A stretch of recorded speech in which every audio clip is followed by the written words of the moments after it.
This is Legion Field, Birmingham, Alabama. They call it the football capital of the South.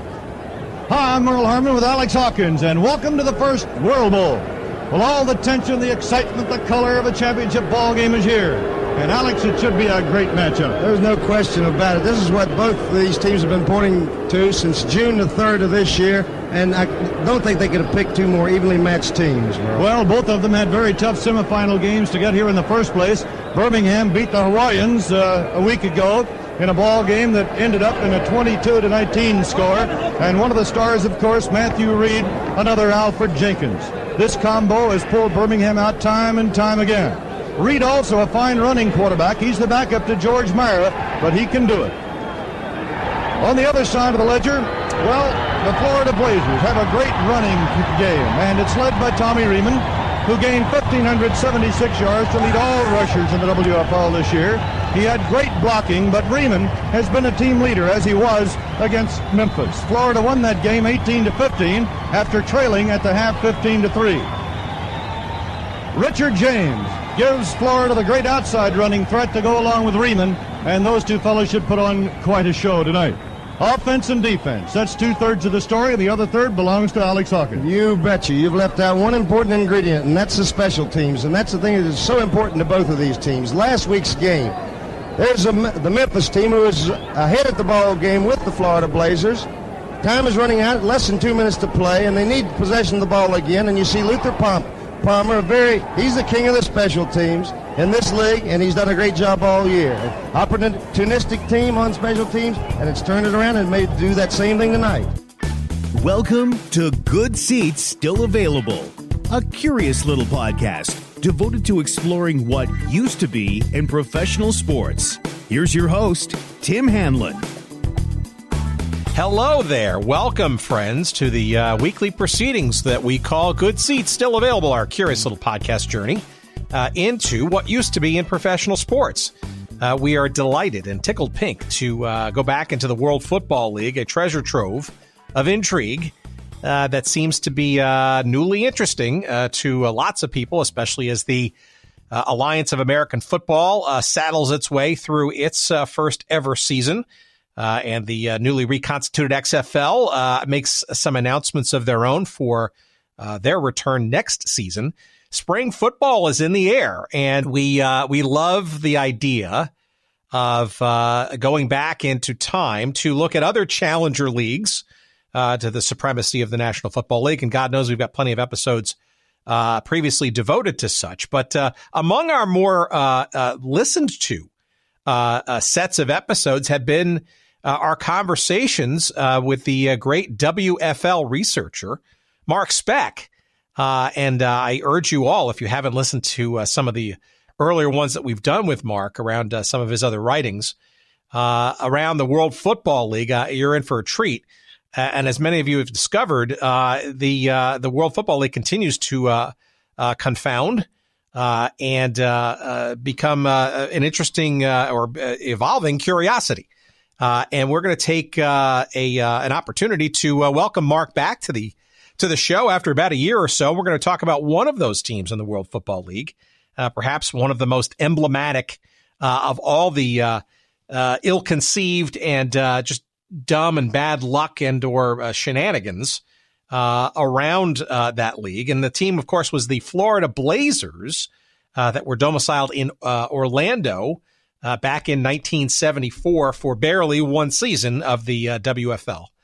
And we're going to get into some of those specifics and some just not only head scratching, but just phenomenally hard to believe stories. This is a team that, you were talking about 13 weeks into the season where the players weren't paid. And it got worse from there, if you can believe it. This is a team that had two ports of call prior to finding a home in Orlando. That's even before a first game was ever played. You've got an obvious and understandable, right, when you know the WFL's story, set of characters in the ownership ranks, both real and what ultimately became imagined. And it's just a really interesting microcosm, the Florida Blazers. were of the WFL writ large. And we're going to get to all those unbelievable twists and turns with our guest this week, our return guest, Mark Speck. He, the author of And a Dollar Short, The Empty Promises, Broken Dreams, and Somewhat Less Than Comic Misadventures of the 1974 Florida Blazers book. And we'll get into that conversation in just a couple of moments. But before we do so, I want to thank two of our very logical sponsors this week.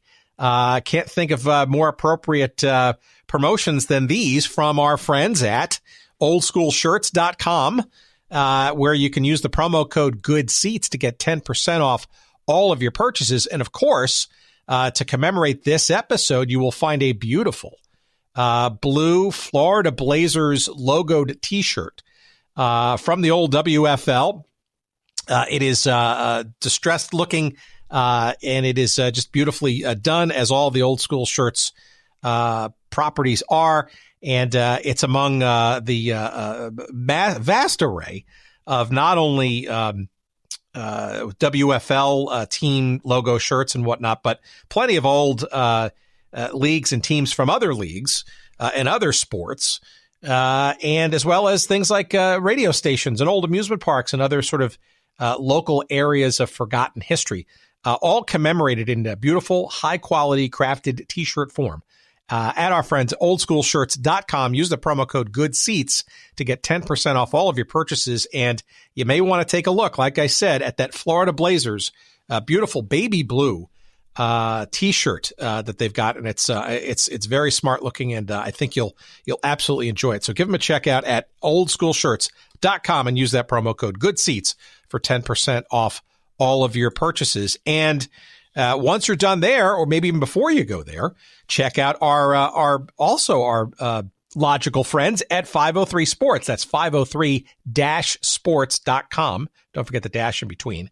And we got a promo code for you there, too. It's SEATS, S-E-A-T-S, and you're going to get 10% off all of your purchases there.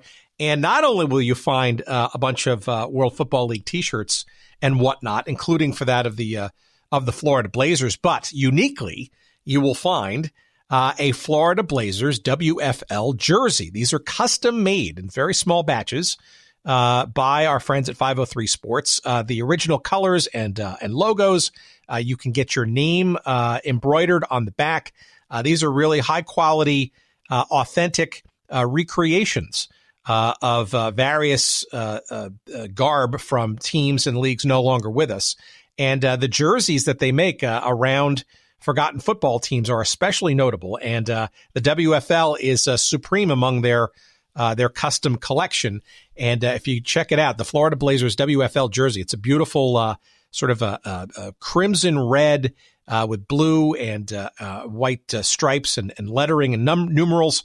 It's got the official authentic 503 Sports embroidered logo in there, and you're going to be the envy of everybody in your neighborhood, for especially you folks in Orlando who may remember the barely won season of the Florida Blazers in the World Football League. So again, that's 503 Sports. Check them out at 503-sports.com. Don't forget that dash, 503-sports.com. Promo code SEATS to get 10% off all of your purchases, including, if you fancy it, that beautifully crafted and smart-looking Florida Blazers World Football League jersey. And our thanks to 503 Sports, our thanks to oldschoolshirts.com, and our thanks to you for not only listening thus far, but going forward for our very fun, as always, conversation with our WFL expert, our resident expert.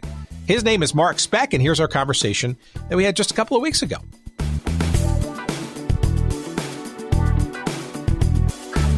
The WFL continues to be not only an enigma, but a fascination with our little hearty band of listeners. And I will tell our audience that the episodes that we've done with you, which is almost a year ago now, amongst the 100 now plus total that we've done, are easily in the top 2 or 3 episodes.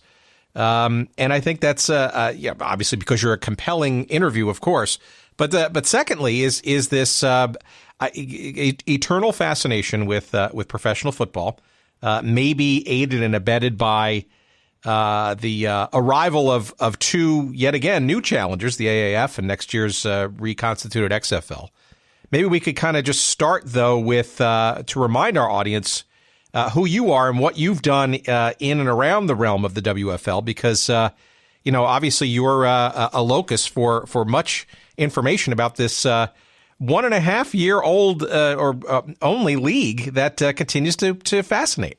Yeah, it continues to fascinate me, and it continues to amaze me how many people are still interested in it. When I started really seriously researching the league back in the 80s, I figured I was the only person out there doing it. Nobody else could at all be, interested in an old league, like you said, that lasted 1.5 years, lost a ton of money. And I just was amazed that when I found out there was really a big group of people out there that were just fascinated by it, that were interested in it, that collected and also researched it. And it still amazes me to this day. I mean, I started on, like I said, in the mid-'80s. I started researching when I lived in Arizona. I went down to Arizona State to the library, went through reams of old newspapers and the microfilm. I mean, I looked at microfilm until I thought my eyeballs were going to implode because it just, on and on and on. But it was fascinating. It was incredibly enjoyable just doing that, just finding out things that, wasn't really researched at the time. There was no books except for the one by Herb Gluck that was out there. It had been pretty much forgotten, and this was right around the time of the USFL when it came out. And I think there was a little bit more of a resurgence in the interest in the WFL because of the fact that they had another new league, and they said, well, what have they done that before? And yeah, they had, and I think that had the effect of bringing that resurgence of interest back out again for the WFL, and it's lasted now till today. Well, look, and again, the Alliance of American Football, which interestingly has some interesting financial issues just this week as we're recording this episode. Not a surprise if you look back into the annals of pro football challengers, right? And the XFL newly reconstituted next year. Who's to say that they won't go through some of the same issues that arguably you can sort of see the seeds or some of the original lessons from the WFL? Oh yeah, I mean it's you can go all the way back to the early AFLs in the 30s and 40s that tried to buck up against the NFL. They didn't last very long. You had the AAFC, the All-American Conference, that lasted 4 years. One of the better competitors, I think, they managed to get some of their teams into the NFL. And then you had the AFL, which probably was the best one, but it was a good time for them to come along. At the earlier rivals, I think, came along at a time when the NFL was still pretty, wasn't really a big league that they, football itself, let me rephrase that. Pro football itself really wasn't the juggernaut it is today, or even in the 60s and 70s. It was not that popular yet. It was still kind of a second fiddle to college football. They looked down on pro football because the college football was the king at the time. Army, Navy, that kind of thing. Notre Dame. But by the 60s, when NFL really exploded with like say the 58 championship game with the Colts beating the Giants in overtime, NFL popularity exploded, and it was a good time for a new league to come in, and that's what helped the AFL. It was just that popularity that helped them. But by that time, the WFL came in. It had kind of crested, and the NFL was solid. Gary Davidson, who had founded the league, the WFL, thought maybe it was time for a rival. It obviously wasn't, and it wasn't poorly. It was poorly handled by the WFL, by the people who ran the teams, by the people who ran the league. It was just not well done. I don't know if it would have been, if it would have lasted as long as, say, the AFL or become a second league. But at that time, by then, it was really not. And now, the USFL did it the right way by going off season in the spring. I think if they had stayed in the spring, they might still be around. I don't know. But I'm not sure how these new ones are going to go either. Like you said, the new AAF already has some financial problems a couple of weeks into the season. That's really not a good sign. I've seen some of the games where the crowds don't look all that great. I think their viewership went way down, kind of like the old XFL did there. They had the first week, went great. And then by the second week, then people had said, well, it wasn't really what I wanted. The wrestling fans wanted more wrestling. The football fans wanted better football, and neither one of them got what they wanted. So maybe when they try this new XFL, maybe they'll refine it a little bit, make the football a little bit better, and kind of put the gimmicky kind of wrestling things on the back burner. All right. Well, we'll get to the Blazers in 1 second, but remind me as to why you, right? What was the fascination that convinced you to why research all this stuff in the first place? What's the burning interest underneath your steely exterior that makes you so passionate about this league and the team that we're going to talk about today, the Florida Blazers? Well, it's just the affinity of having, an underdog. I've loved the underdog. I think that anybody that would take on a league as powerful as the NFL or the NBA or the NHL or whatever it's been through the years and try to take them on, I think that shows a lot of guts because, you're really kind of maybe a losing proposition, but you're still going to go out there anyway and try it. And that's the background of why I like it. But as far as the Blazers, with the WFL, I remember a book back in the 70s. They had a series of books that came out, best sports stories of the year. I can't remember who it was that put it out, but it was like a few years they put it out for every year. And they had one, I found one for 1975, which covered the year 1974. And they had a story in there that was basically kind of in generalities the WFL, but in particular was the Blazers. And they talked a lot about the Blazers, about what the hardships the team went through. They weren't getting paid. They didn't get paid for like the last 13 weeks of the season. They were bankrupt, but the team kept winning. The team kept together and kept playing, mainly because of their head coach, Jack Pardee, who some people said shouldn't have been just a coach of the year. He should have been the coach of all time for the job that he did, keeping those guys together and keeping them playing and winning, despite all the fact, everything that they had to go through, including like looking out in the parking lot from the Tangerine Bowl and seeing the repo men coming and taking their cars away while the game was playing. So it's just a long laundry list of things, but it was just amazing how they stuck together, kept playing, kept winning. Unlike some other teams in the league that, they played, but they kind of went through the motions, didn't do as well. But the Blazers won the Eastern Division, went in the playoffs, won a couple games, went to the World League, World Bowl, and almost won it, lost by 1 point. So it's just an amazing story to me. After I started researching it, after I read that original book and found it just leafing through it in the library one day, and I thought, this sounds like a good story. And it really was. It was an amazing story. And the more I delved into it, the more I looked into it, the more I started talking to some of the players and doing interviews. It was just an amazing story that came out from all of them. That that they just put up with all this stuff and amazingly almost won the league championship.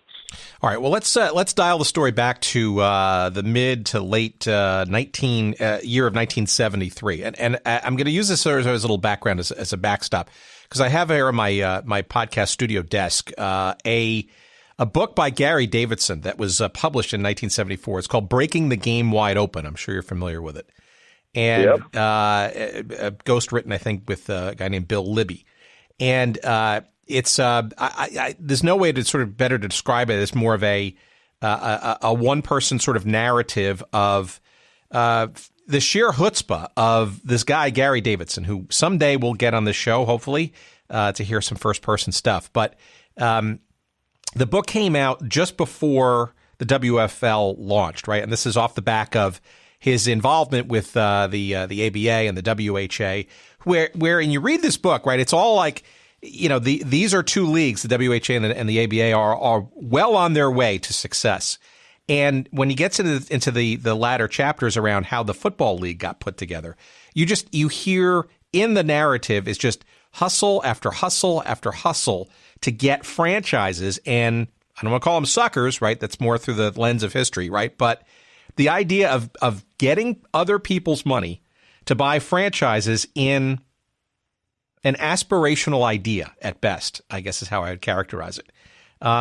Maybe you can kind of use that as a backdrop to maybe put the Blazers, which weren't even the Blazers at this time, into context as this league was being formed, mostly through the chutzpah and the mindset of this Gary Davidson character. Yeah, I mean, he started the whole thing. He had, like you said, he had some success with the ABA and the WHA. He was all full of himself by now. He'd started 2 leagues. He thought, hey, let's try the NFL this time. He thought he called them fat and arrogant. They were time for a rival to come in. But yeah, his idea was he didn't do anything as mundane as like a background check on a lot of these guys that they picked to be owners. Some of the guys in the league that originally went in, the original, what they would call owners, just took them by name only and then would sell them at a big profit, Gary Davidson being one of them. He had the Philadelphia team, which he then sold for an astronomical amount to someone else. And a lot of the other guys did it. And Davidson had done that in the WHA with a franchise that he had in San Francisco that said, okay, we're going to have a team here. But what he did was he just sold it, and they went to Quebec, and he made a ton of money on there. So it was kind of hustle, kind of let's just fly by night. Let's not do anything as far as like looking into these people. Do they have the money? Do they have the wherewithal to really stick in there and be successful and try to, financially make it through, which is going to be a very tough period at starting out, as you would know. With any new league, they're going to have struggles at the beginning because they're trying to establish themselves. They're trying to make themselves a part of the football franchise landscape, and instead they're, you really need guys with deep pockets with a lot of money, and a lot of times they didn't have that, including the Blazers. The Blazers had a guy named E. Joseph Wheeler, who started the team in Washington, D.C. He tried to start there. The Redskins had pretty much an ironclad. They pretty much had the RFK Stadium to themselves. They had a lease that couldn't be broken. And I think Wheeler said at one time you couldn't have a PTA meeting in RFK without asking the Redskins to do it. But it was just something they couldn't get a lease to get the field. They tried. Then they tried to move to Annapolis, Maryland, in the Naval Academy Stadium, which was a nice stadium. However, it didn't have lights, which is kind of tough when you're going to play night football every week. So, and they said at the earliest they could really get the lights into the stadium and install them would have been about halfway through the season. So I'm not sure what they had done the first half without any lights, but that would have been interesting. But they were just trying to move around. They couldn't find a home. Wheeler started to run out of money. He finally settled on Norfolk, Virginia, and went down there. He was going to use Foreman Field in Norfolk. Not a really big sports area. They had the Virginia Squires, which weren't doing all that great in the ABA, but they really had no other major league team. They had the Norfolk Neptunes, who played minor league football, but as far as a major league area, it really wasn't one. They started, that was their next stop. They were going to go there. They were going to play in Norfolk. They were going to be the Virginia Ambassadors, changed from the Washington Ambassadors. And then by then, again, Wheeler's starting to run out of money. He's really looking for a buyer. Davidson knows he's going to have a buyer. They go to a guy who. So let's back up for a second. Okay. So Wheeler's already looking to get out right before a team is even sort of on the field and or domiciled. Yeah, I mean, he just didn't have the money. He didn't get the backers that he wanted. He really didn't have the money that he needed, that anybody needs to finance a football team. Is a huge undertaking, as you well know. You've got players, you've got front office, you've got uniforms, you've got all this stuff, you've got leasing on stadiums, you've got, everything that you got to pay money for that takes a huge outlay of money, and he just didn't have it. He thought he could do it with smoke and mirrors like a lot of these guys in the WFL did, and he just couldn't, because of the fact you have... So let me interrupt. So how does... Based on your investigation, how does somebody like Davidson find a guy like Wheeler who I don't even know what his source of income was or what his background was in terms of how he could even position himself as being financially well off enough to get a new football team off the ground? He was I can't think of what he was. He was kind of a biologist. He had some kind of marine biology business that he had, that I guess he just, again, hustled Davidson and said he had enough money to do this. But another thing was that, again, you had a really bad time in American business. We had a recession going on at the time, and it started in 73. A lot of people did not have, disposable income, whether they were fans, whether they were owners. So you really had a really limited amount of people that you could check on as far as being in the, prospective owners in the league, because of the fact that it was just a really bad time financially in the country, with all the, a lot of the different things going on with the recession, they called it, the stagflation, they called it. Everything was just kind of working against him at the time. But he just, I guess, hustled Davidson, said, "Yep, I can do this." And like I said, it was a guy by the name of E. Joseph Wheeler, who had a marine biology business that said that he was 48 years old, marine biology and engineering company, and he said he was going to bring a team to Washington, D.C. Again, had trouble with that because of the fact that the Redskins had an exclusive lease on RFK Stadium. They couldn't get in there. They finally did say that they were going to have to pay an exorbitant amount if they wanted to, which he was not going to pay. But one of the front office guys called Wheeler the George Plimpton of the club owning set. He thought the guy was kind of sincere, but he just didn't have the money. He just didn't have the wherewithal to stay. This front office official said, he had a chance to get out at one point. He had a $5 million offer for basically at the time a non-existent franchise to sell it and make a big profit. But this guy, Wheeler, thought he was sitting on a $10 million property, and instead of jumping out with an enormous profit at the time, with a guy that maybe had the financial money to be able to fund the team, he kept them. And, the rest is history, as he tried to, again, move from Washington, then down to Annapolis, then to Norfolk. So he just did not have the money. It seems like the modus operandi was to kind of like, okay, D.C. itself's not going to work, so let me see if I can look in the regional Washington, D.C. area and extending that boundary a bit more, which is, I guess, where Norfolk sort of came into play. Perhaps also with the fact that the Squires of the ABA, Earl Foreman's basketball team there, at least had some kind of, professional credibility, so to speak.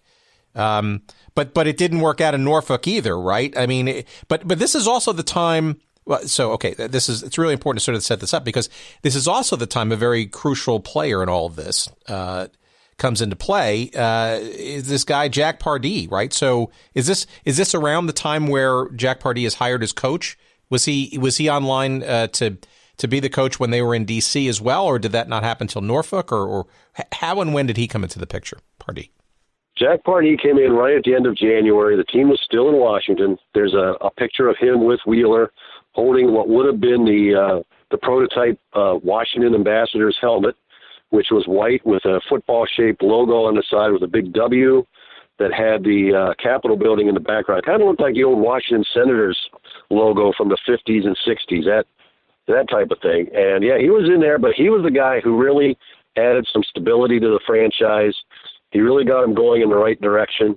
He knew what he was doing. Or even from that point, even just having retired from football in 72 and worked as a year as an assistant coach with George Allen, he had the wherewithal to get this franchise, at least personnel-wise, started in the right direction to where they could start to actually exist as a franchise. He really was the big hiring that they had. I guess they went for Johnny Unitas at first.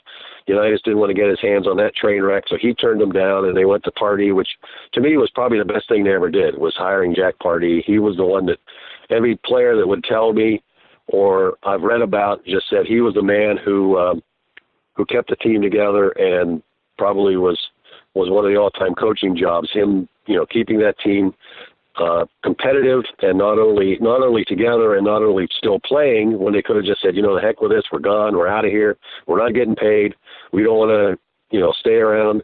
They not only stayed, they also were competitive and did a very good job. Well, this was, I think, his first ever head coaching job, right? After having played his last couple of years with the Redskins locally as a player, right?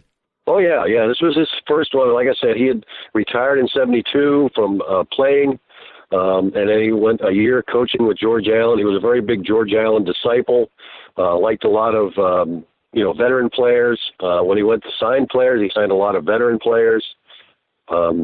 And a lot of defensive players, especially the defense was very laden with veteran players, guys that had been around a while.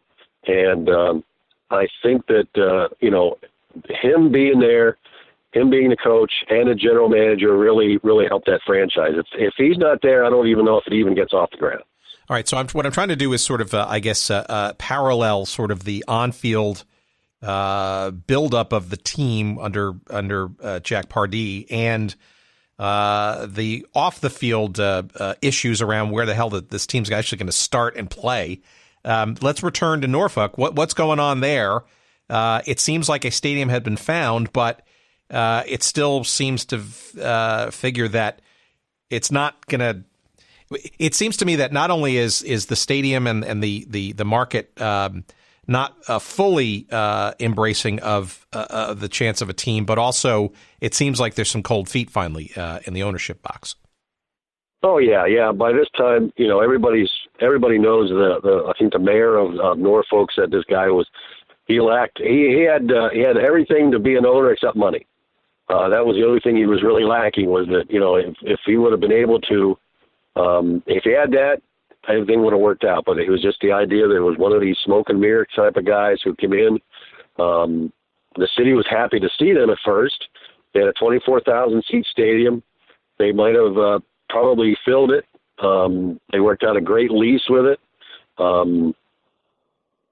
They had everything, stadium, police, ticket takers, improved lights, rebuilt press box, locker rooms, and a practice site for $255,000, excuse me, and they wanted $100,000 up front, and Wheeler just didn't have it. He didn't have the money. He couldn't pay it. He wouldn't pay it, and that's what pretty much put the kibosh on Virginia was that he wouldn't even put any more money into it. And at that time, I'm sure, even though it didn't look good, like we talked about with the AAF, things are already starting to go south even before the season starts. And I think that he went to Davidson and said, I've got to get out of this. I don't have the money for it. We've got to find somebody to take this franchise off my hands. So I think that's what it was going, again, probably around the middle of February, March, that time frame. And that's, again, pretty early in the whole thing. So what happens next? Do you think Davidson's just having alarm bells, or is this kind of standard procedure in the first couple of months of the WFL's existence? It seems like it's probably more common maybe that he was letting on, Davidson. No, I think it was. I agree 100%. I think that was a problem everywhere. We had, from every team, they had teams changing locations, team changing owners. It was just a time when I think Davidson just was, okay, here we got another crisis. Okay, what are we going to do with this one?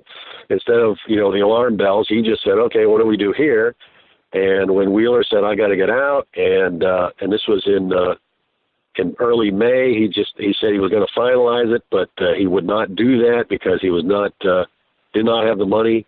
That he was supposed to pay another $90,000, and he would not pay it. He said he just didn't have the money.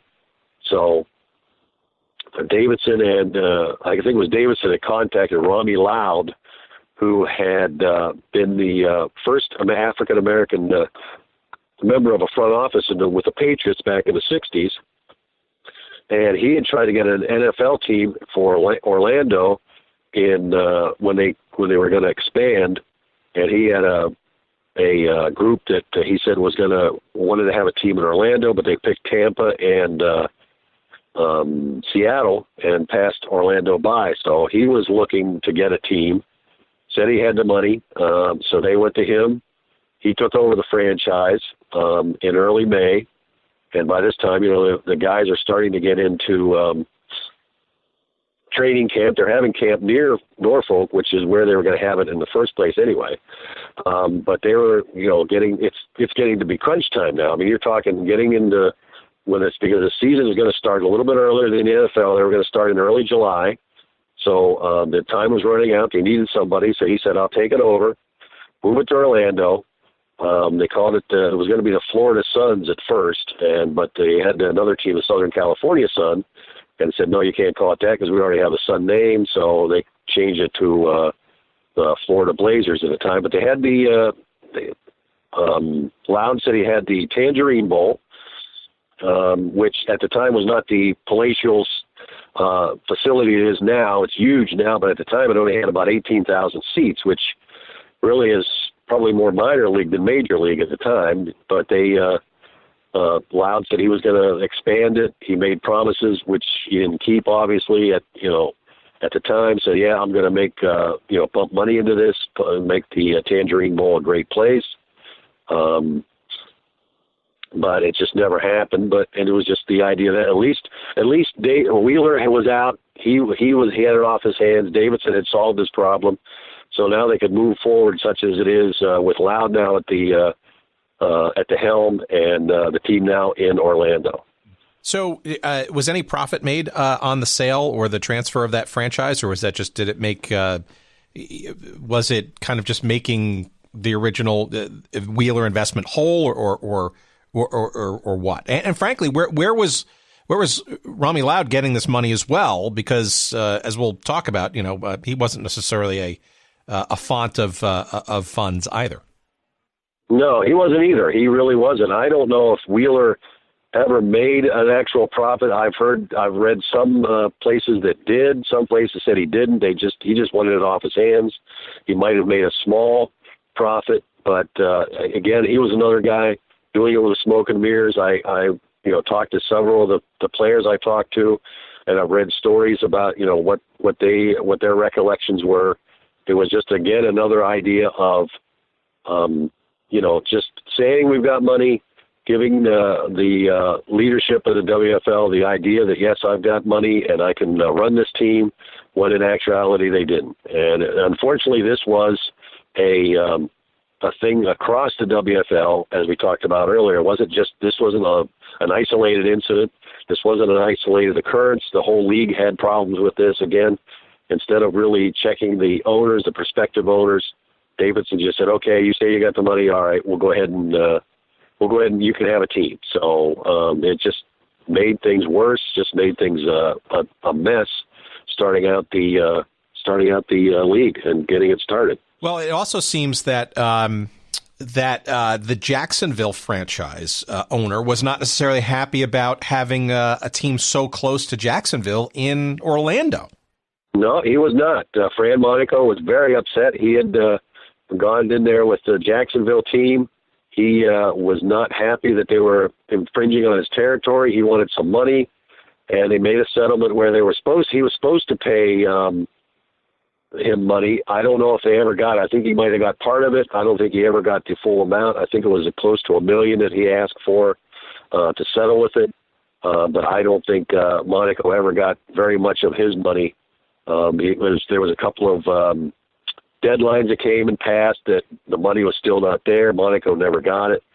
Again, the whole thing with Wheeler, whether or not he made a profit sometimes, and some places it said he made a huge profit of $2 million. Others say he made about a $50,000 profit. So it's just all kind of conjecture in a lot of places, a lot of times. Loudd got this gentleman, David Williams, to help him out. He was kind of the big investor. He had Holiday Inns, a chain of Holiday Inns down in the area. So he then put up the team's offices in one of his Holiday Inns.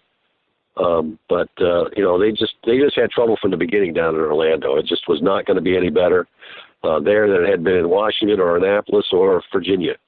Was there any, in your research, was there any understanding of why Loudd's organization, when they were bidding for the NFL franchise, was unsuccessful? Because in many respects, right, people have to sort of remember, circa 1973-74, Orlando, Disney World had literally just kind of opened up or had gotten off the ground a bit, and this was hardly the hub it is population and business-wise it is today.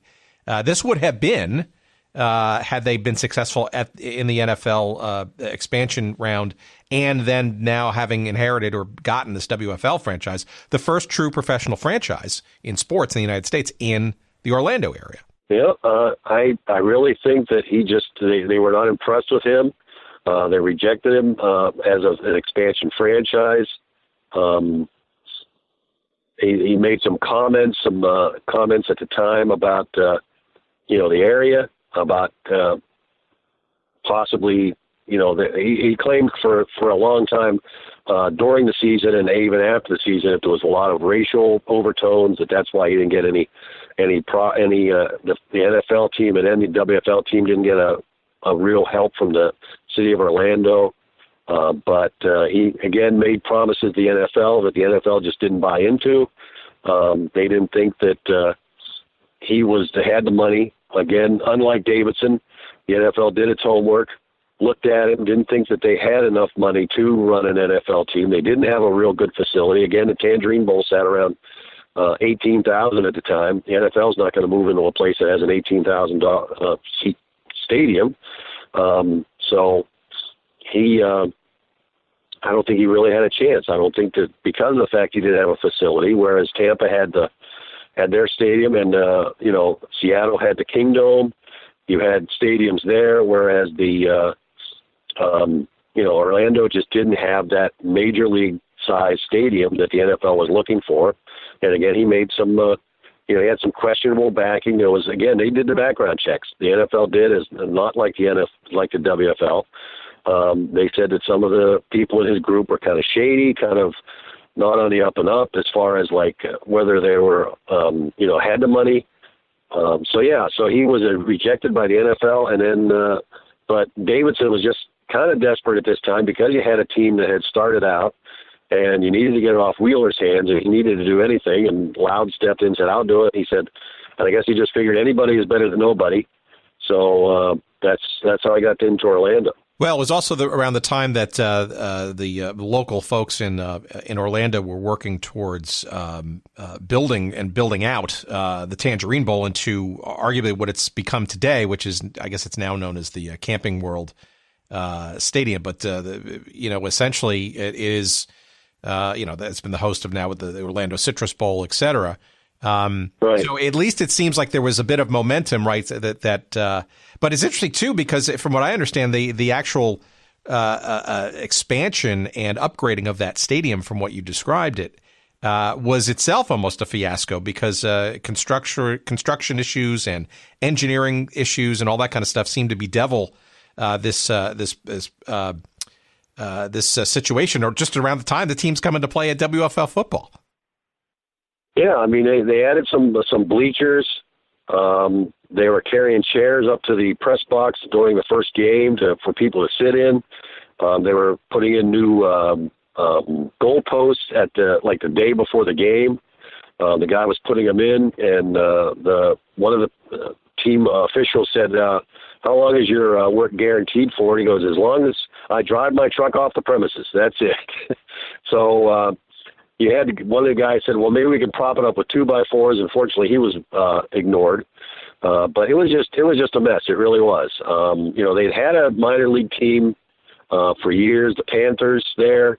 But minor league teams, they're a little bit different from the NFL or the WFL or any kind of major league team, and they themselves lost money every year when they even played there. Even though they won a couple of championships in Orlando, they lost money.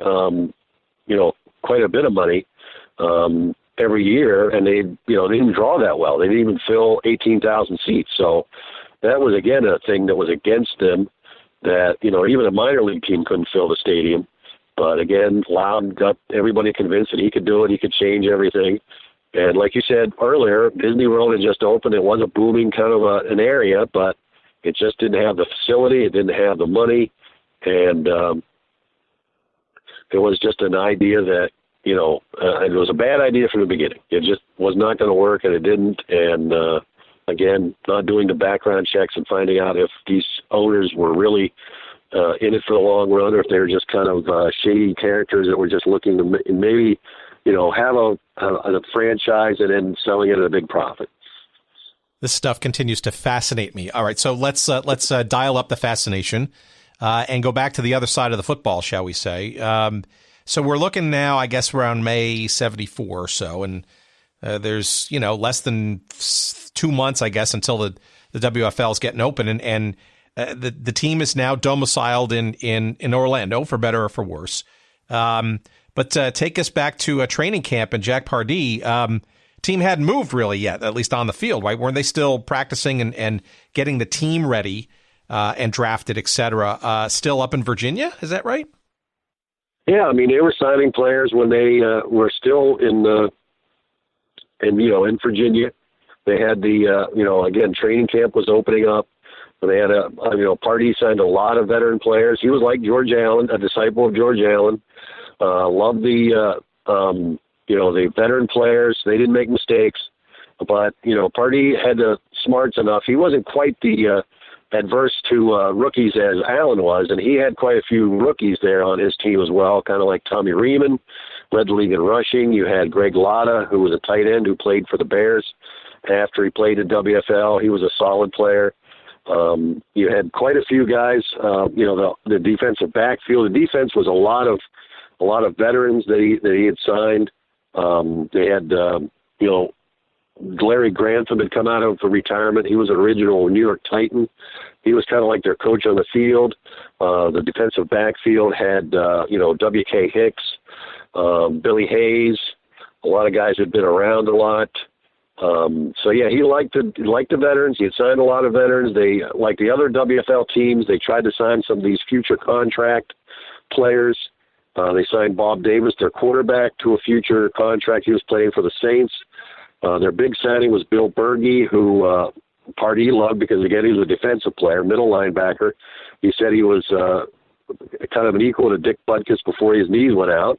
He was very happy to have him, but they defaulted on a payment to him. One of the bonus checks that they were supposed to sign, again, showing that Loudd just did not have the backing that he needed. They defaulted on a payment to Berge. His contract was negated before he even went to play for the team, and he went back to the NFL. So, again, even before the season started, you're seeing signs of trouble, signs of problems, signs of financial issues that they would experience the whole way through the season. Can you remind our audience what this futures contract situation was like with the WFL? It's my understanding that this was sort of the way by which, in addition to the college players and the, shall we say, NFL castoffs, they would literally try to go for the jugular, if you will, and try to find top-notch NFL talent by trying to convince them to ultimately switch teams and leagues. Yeah, I think that started with Bassett, John Bassett, up in. It started in Toronto. That was the time he was centered in Toronto before he moved to Memphis, and at the end of March he signed the Miami Three, the Big Three, Larry Zonka, Jim Kick, and Paul Warfield, to future contracts. When their contracts with the Miami Dolphins would run out at the end of the '74 season, then they could come and play for the Southmen, they were called, in '75, because their contracts would have been out. So once that started, that made a lot of headlines, a lot of positive vibes for the WFL, and the other owners decided to join the crowd, and it was just a mad rush to sign players. Birmingham signed Kenny Stabler. They signed Jethro Pugh and Rayfield Wright.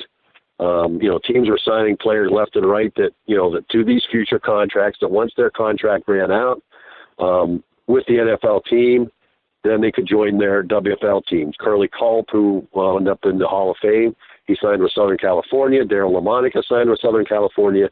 So they would sign these guys, making themselves look like, hey, these guys mean business. They've got the wherewithal, again, doing it with smoke and mirrors. And a lot of these contracts wound up being defaulted because they could not make the bonus payments. Stabler's was that way, almost every one of them. Ted Hendricks had signed, I think, with Jacksonville. His contract was null and void again because they missed payments on bonuses, that kind of thing. And again, it happened with Orlando, with the Blazers, with Berge. And they had a couple other guys that they'd signed again that they were not able to play. Fred Hoagland, who was a center. for the Browns. They had signed him to a future contract. His contract was null and void. So it looked like a great idea at the time because it gave them headlines, it gave them a positive outlook, gave the football fans and the public a lot of idea that, hey, these guys mean business, these guys have the money. But in the end, it just really, because of the fact they had to pay these bonuses and the attendance wasn't good enough, the money coming in wasn't good enough to even run their own team. They're also paying these exorbitant bonuses to these players, which they couldn't pay. So again, it was just another thing that looked good at the time, but again, was another thing that just led to the league eventually folding in 75 just because of just lack of funds.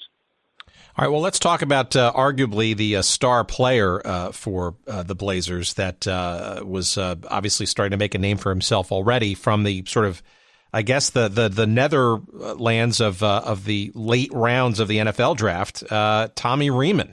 Who's this guy? Well, yeah, Tommy Reamon was from Missouri. They thought he was a little bit too small. They didn't know if he would make it or not. I think he was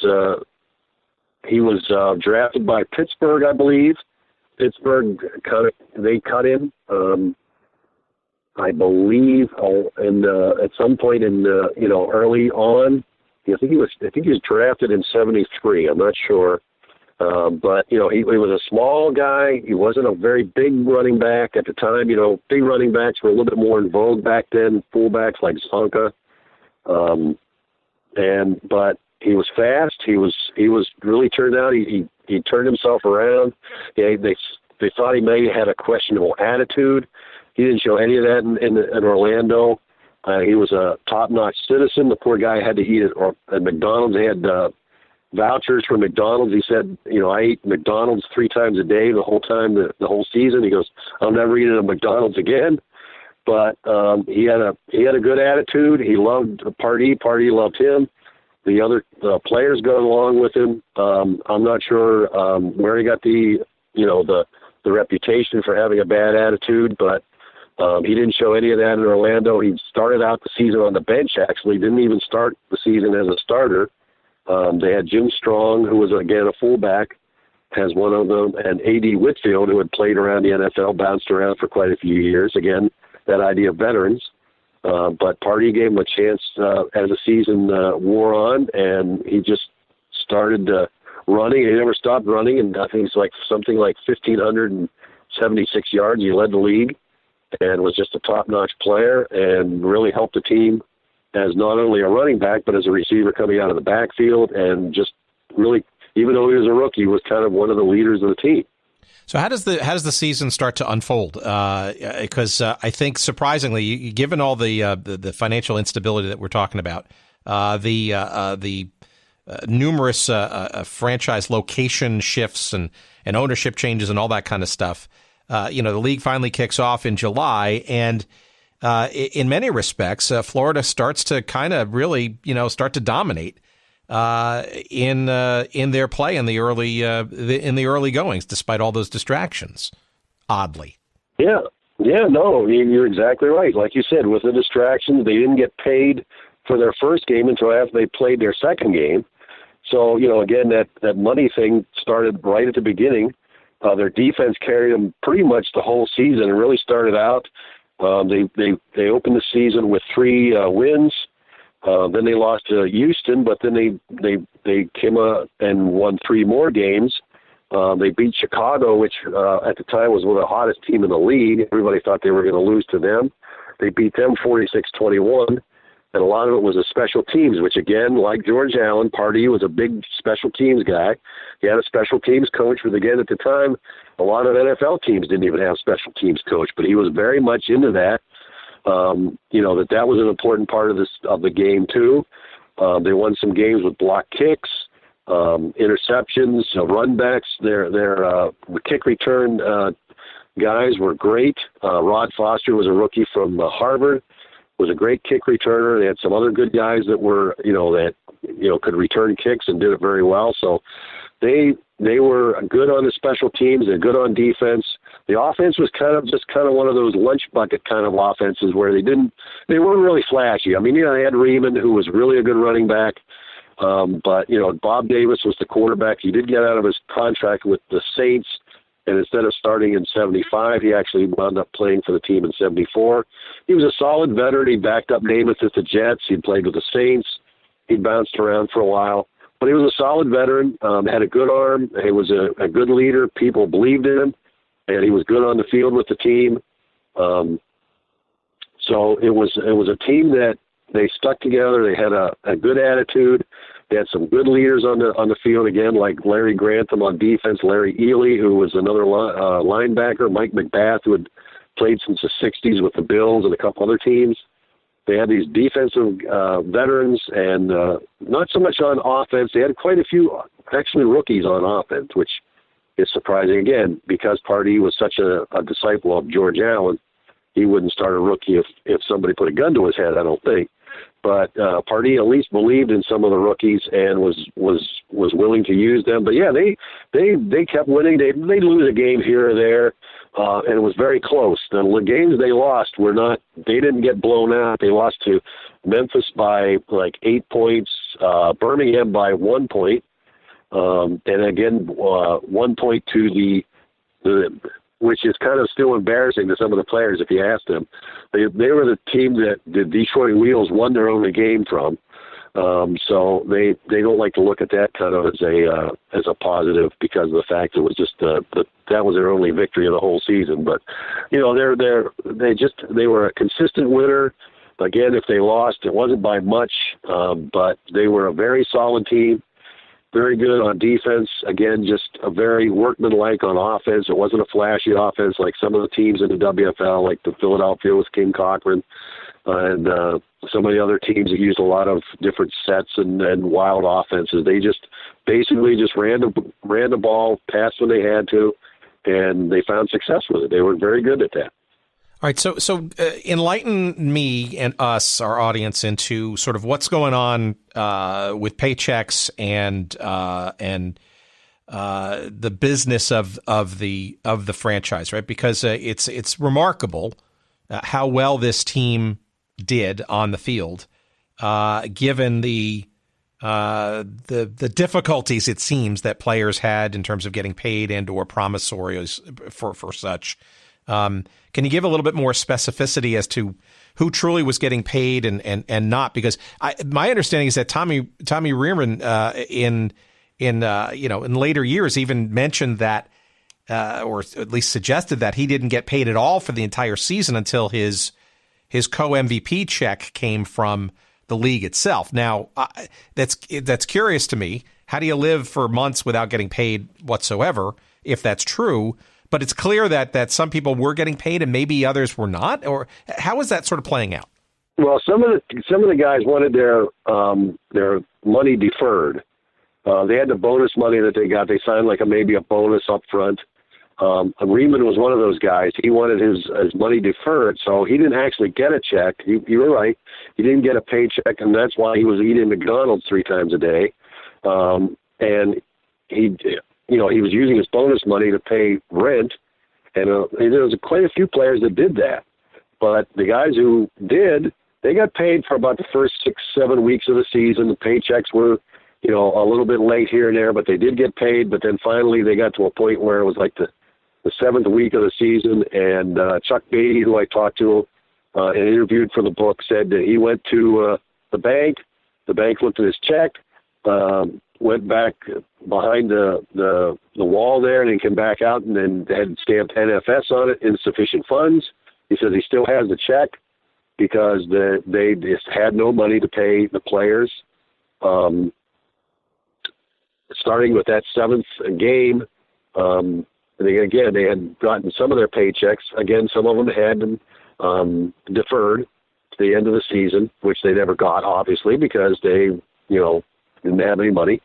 It was just the idea that a lot of the guys that I talked to said, yep, I remember that day. It was the day when I come in and I tried to cash my check and there was insufficient funds. And after that, they didn't get anything. Like you said, Reamon got his money for the co-MVP, got that actually cold cash. They didn't even have a check because they figured with the checks, the way they were bouncing left and right in WFL, they gave them cold cash right out of a a Brinks truck pulled up under the field and gave the three guys their money in cash. It was I think it was like $3,000 each or something like that. So, and so I mean, it was like at one point during all this money was not coming in and they were not getting paid, they got like $200 for a beer commercial that they almost cried because they actually had some money. So it was just amazing, that these guys again stayed together. Pardee kept them together, and they all credited him. Everybody I talked to, everybody I read about, credited Pardee with their success because he was the one that, and he wasn't lying to them. He wasn't saying things are going to get better. He goes, I don't know when your next paycheck's going to be here. I don't know if you're ever going to get paid, but if you want to, show yourself as a good player, if you want to, sign with another team next year or the year after, you're going to have to play and play well. And that's the best thing to do is just concentrate on football and let's try to forget about all these other things going on. And that's what they did. It was amazing how he was able to convince them of that. It was kind of and again, being a disciple of George Allen, the us against them kind of a mentality that he put into these players that said, it's us against the world. We're stuck without getting paid, but we're not going to let it get us down. We're going to be out there. We're going to win, and we're going to try to win every game. We're going to play every game, and nobody. I think we wound up a couple of players left. It wasn't very many. It was a couple of them finally toward the end of the season. Finally, it had enough because they just hadn't been paid for so long. But Pardee was able to convince all the other guys that let's keep going. Let's see if we can't win this thing, and they just about did.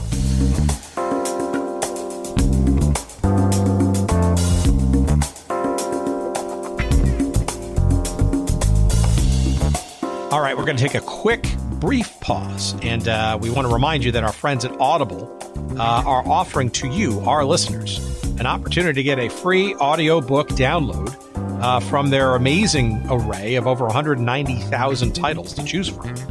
When you go to audibletrial.com/goodseats, and that's the place to go to get your free audiobook download, courtesy of us and Audible. And it's something you can cancel at any time, and you can keep the book for as long as your device exists. And like I said before, there's just a ton of choices available to you to burn up that free credit, including a bunch in the realm of our forgotten sports little genre here, including in the realm of basketball. If you fancy yourself a fan of the old ABA, for example, two great books on the great Julius Erving that might be worth using your credit for. One, of course, is the Rise and Rise of Julius Erving. It's called Doc, and it's written by Vincent Milazzi and narrated by David Cromet. You could use your credit for that book, and it's a great sort of interview style background on the life and times of Dr. J from all sides. But if that's not good enough for you, why not try the autobiography? It's called Dr. J, the Autobiography, of course. It's written by Dr. J in concert with Carl Greenfeld. And it's narrated by Dr. J himself, Julius Erving. And you could use your credit for that book, as well as, like I said, thousands and thousands of other books, not just only in basketball and basketball history, but in a whole host of genres and topics. By all means, give them a try. Why don't you? It's risk-free, for God's sakes. audibletrial.com/goodseats. Yes, audibletrial.com/goodseats. That's the link. And that's where you're going to get your free audiobook download. Again, you can cancel at any time. And once you do download that book for free, and after you cancel it, if you choose to do that, it's yours to keep. So you can enjoy in perpetuity, for as long as your device lives, the downloaded book free and gratis, courtesy of yours truly here at Good Seats, still available, and our friends at Audible. Thank you, Audible. We appreciate it. And we appreciate you joining our conversation once again.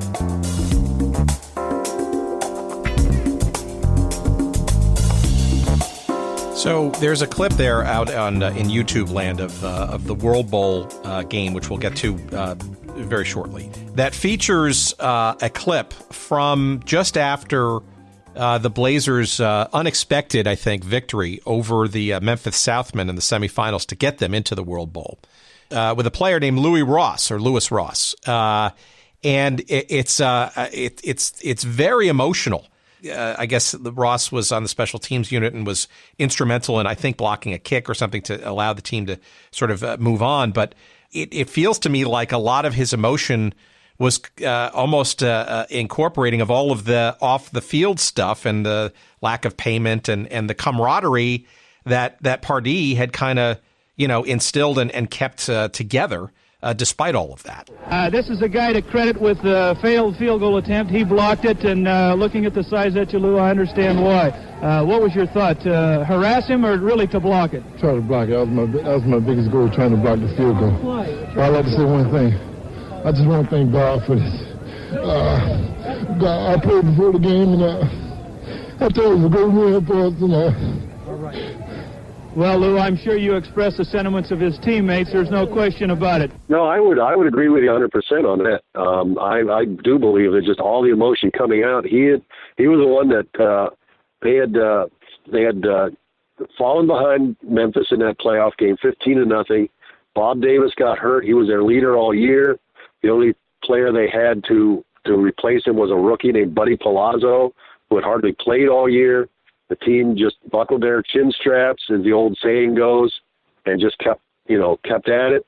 They went ahead 18-15. Memphis drove back down the field. They looked like they were going to tie it with a kick and send it into overtime. And Louis Ross broke through, blocked the kick.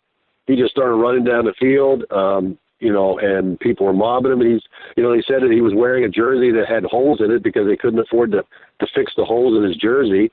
And, I've seen that clip. He was a very emotional player. He was a guy they got from the Canadian Football League at the beginning of the year. Loudd had to fly up to Toronto and try to get him out of his CFL contract, and he joined the team, and he was a very emotional leader. He'd been around for a while again, and one of those guys that bounced around the NFL, played for the Bills, played for a couple other teams, and and I think that just all that emotion came out from all that, the entire, nobody gave him a chance against Memphis. They thought, they had set it up to where the three division winners, which the Blazers were one of, should have had first week buys, but they had the Blazers playing the first week like they wanted to get rid of them. And that's what the team thought. They thought, well, these guys want to get rid of us. They don't want us winning. So they had to play Philadelphia in a first-round game, whereas Memphis, for some reason, got a bye even though they finished second. Or Birmingham got a bye in the first round. And so they just thought it was unfair how they were being treated. Again, it was that us against the world kind of mentality that Pardee drilled into them, that George Allen had drilled into him when he was with the Redskins. It was just that idea that we're the only people that are for us are us, and let's just go out and show them what we can do and prove them wrong. It just feels to me like it is just the epitome of dysfunction when you put all of it together, including what I understand is that Rommie Loudd was I guess publicly even hinting, even 6-7 weeks into the season, that they just may move the franchise altogether to Atlanta. So, I mean, how does that keep spirits up? Yeah, that was the thing. They were going to move them to Atlanta. They were going to play at Georgia Tech's Grant Field. They thought they had an agreement with a couple of guys up there. Again, they didn't produce any money. Loudd went to the extreme of calling the Tangerine Bowl a pig pen. He didn't endear himself to too many people down there. Again, he looked at it as being racially motivated. I'm not sure. Everybody I talked to and everybody I read about said he used that as a crutch, where he just didn't have the money to fund the team and to run the team. They were going to move to Atlanta. That was around the 6th, 7th week of the season, but that fell through. So again, you've got all these things going on. Where are we going to play? Are we going to play here? Are we going to be in Orlando? Are we going to be in Atlanta?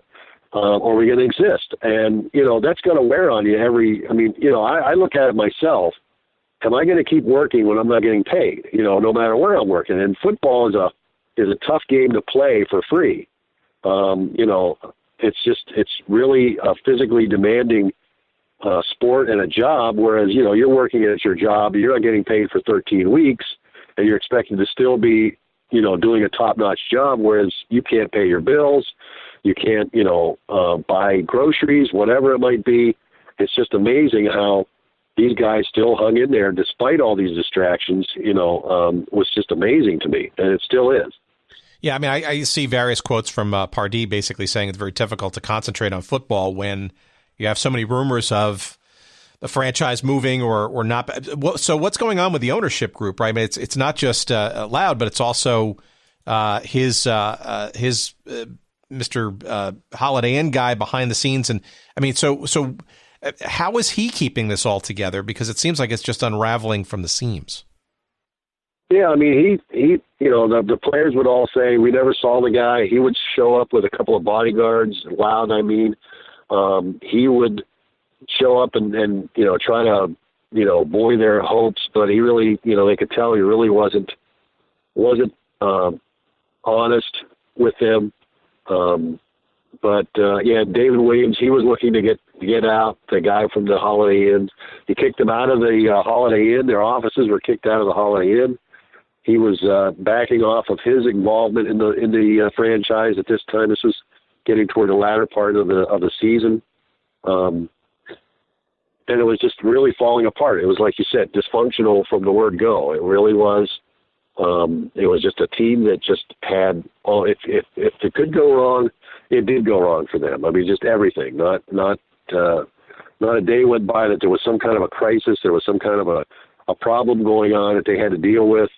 The coaches were trying to keep their spirits up because they're going through a lot of the same things. They're not getting paid. Pardee was not getting paid.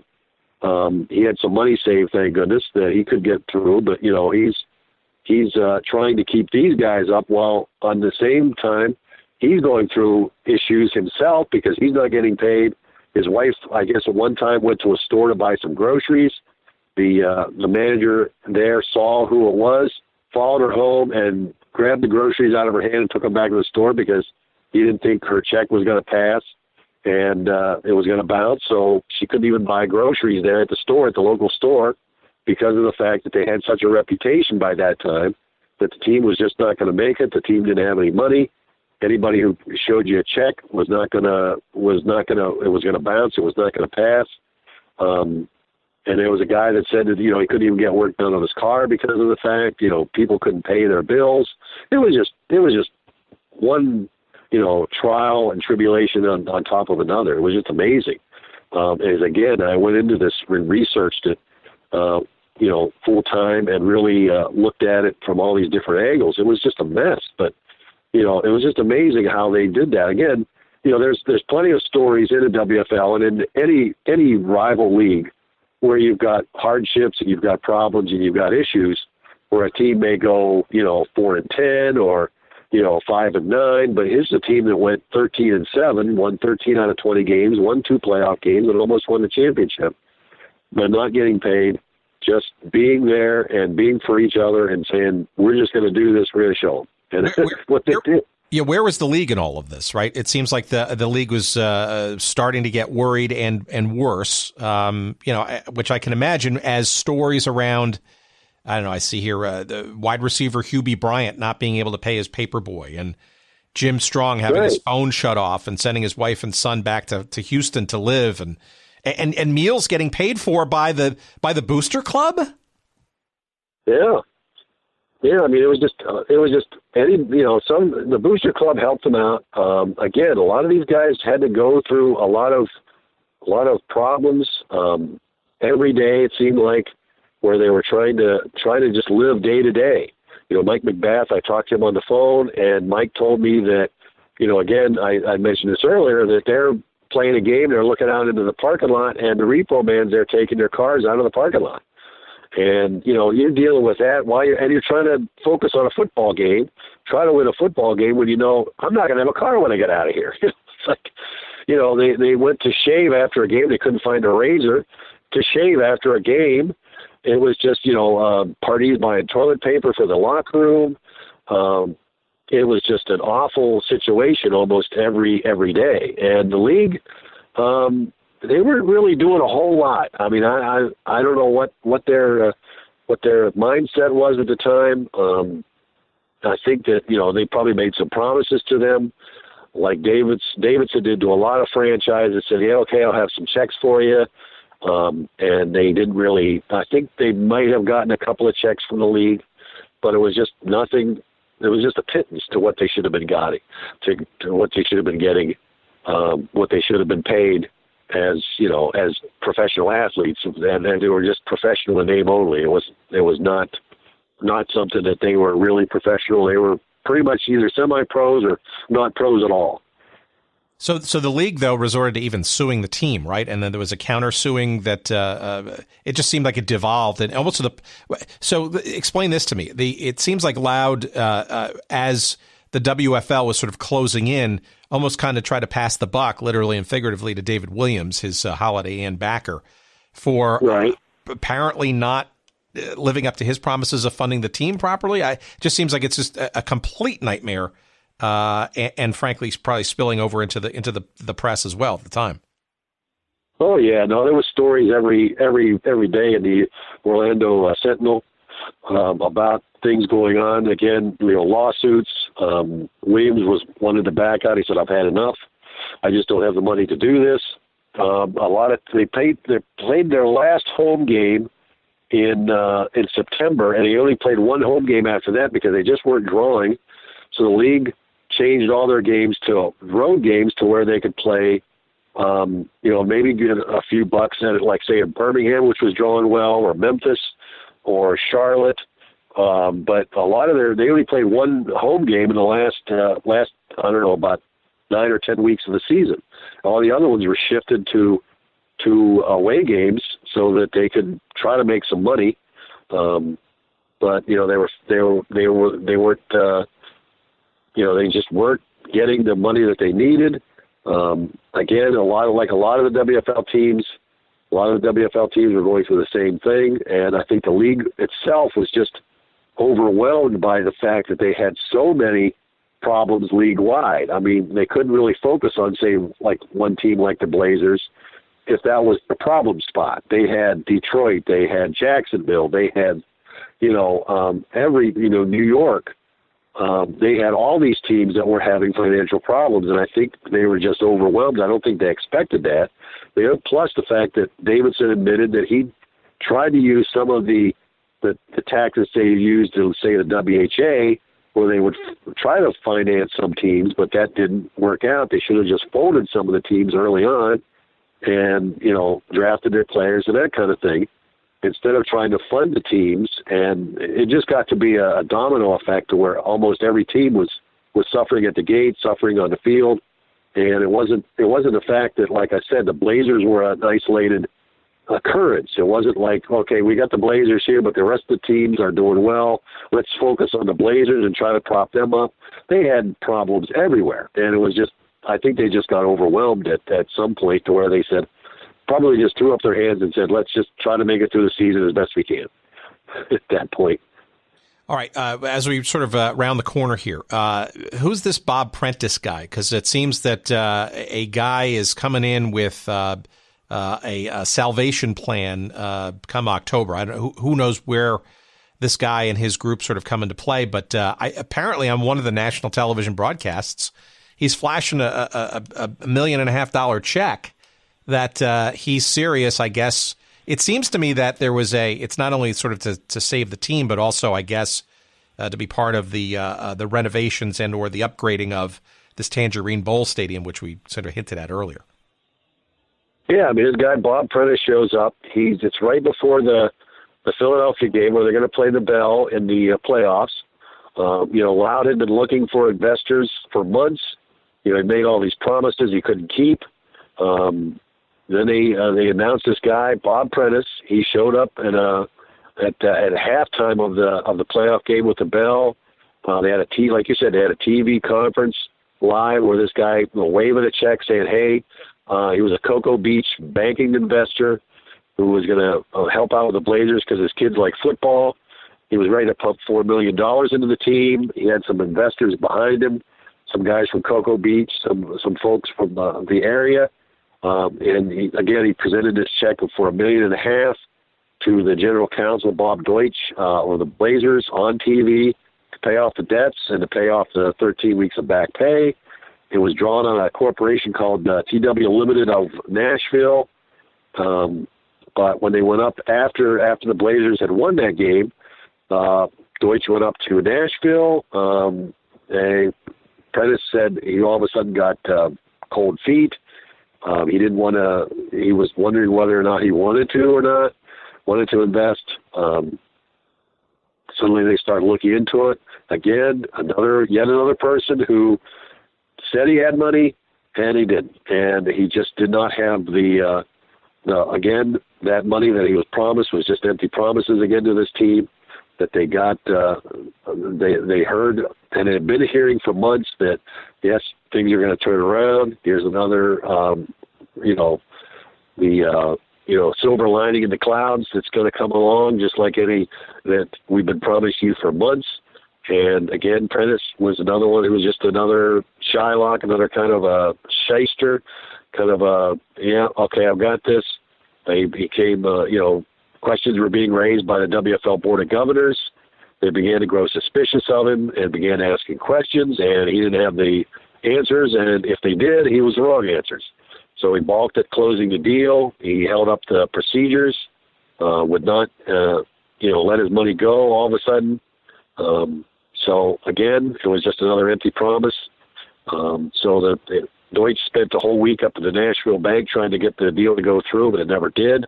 And this was right before they were going to play Memphis.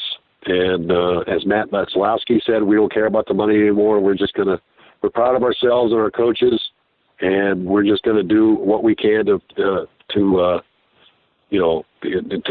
win and to be the best we can, because apparently we don't have an organization that we can be proud of. It's just us that are, it's playing for us. And, again, us against them. And Bob Davis, he was quoted as being, "We're mad. We're tired of this. We've heard of it all the time, over and over again. We're just going to finish the season because of pride." And it was just their pride that took them as far as it did, and with Pardee at the helm, drilling this into them, that's what got them through. Yeah, the dichotomy is striking, right? Because while this latest deal to save the club is dissipating, you're setting now up the team for this game against Memphis. The Southmen were, Bassett owned probably one of the more model franchises, right? Had those three Miami Dolphins players sort of lined up for next season and made a lot of stir. And they also had the best record in the league, right? 17-3.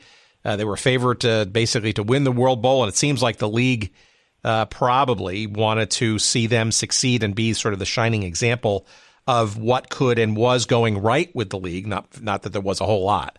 But maybe you take us into that semifinal game and that clip that we sort of alluded to earlier.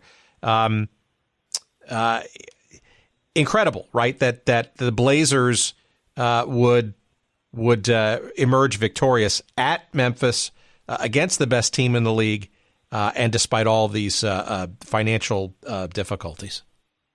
Yeah, I mean, it was just the idea that the Blazers and Pardee was able to convince the team that they wanted Memphis and Birmingham to play in the World Bowl. They wanted, like you said, the model franchises in there to show them what was good about the league. And they thought they were being, basically screwed over by the league. They didn't want them in there. So Memphis comes in. They go to Memphis. They're ticked off because didn't get paid when they were promised they were. Back in August, they had played Memphis, and Memphis had rolled up something like 250 yards rushing and had beaten the Blazers. They started off this game the same way. They went 55 yards in their first possession, scored a touchdown.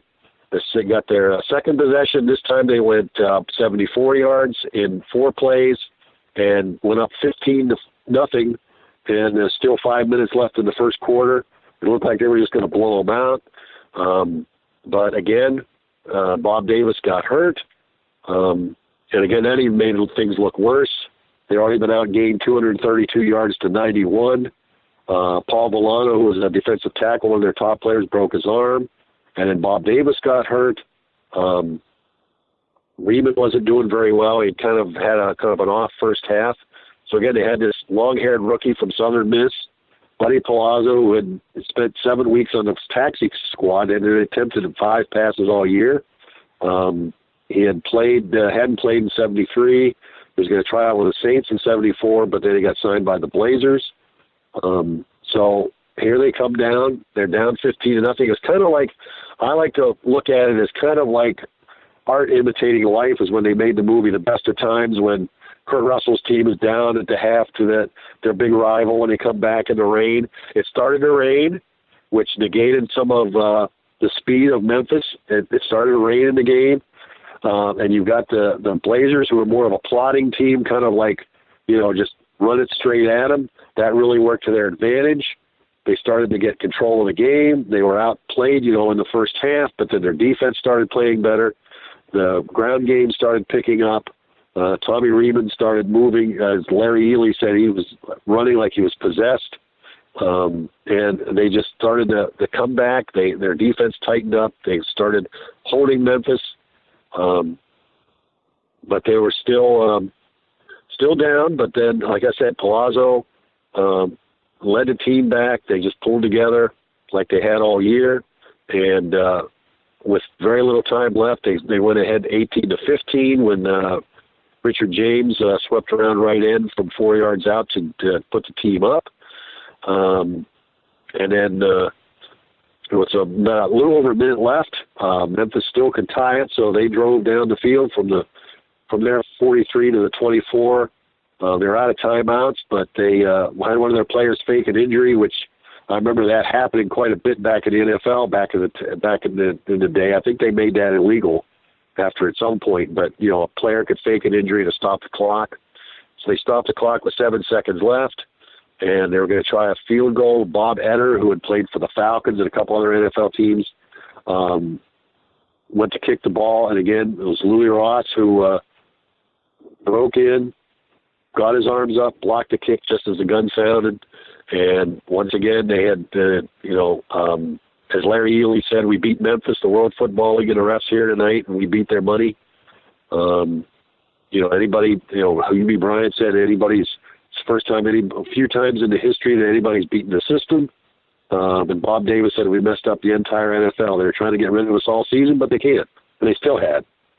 So, and it's amazing, right? And you saw the emotions in that clip. And so, all right, so then it's on to the World Bowl, right? And the league has got to be, and Davidson in particular, got to be apoplectic, I guess, that probably the most one of the most challenged franchises is, despite all the odds, sort of screwing up the ideal World Bowl matchup.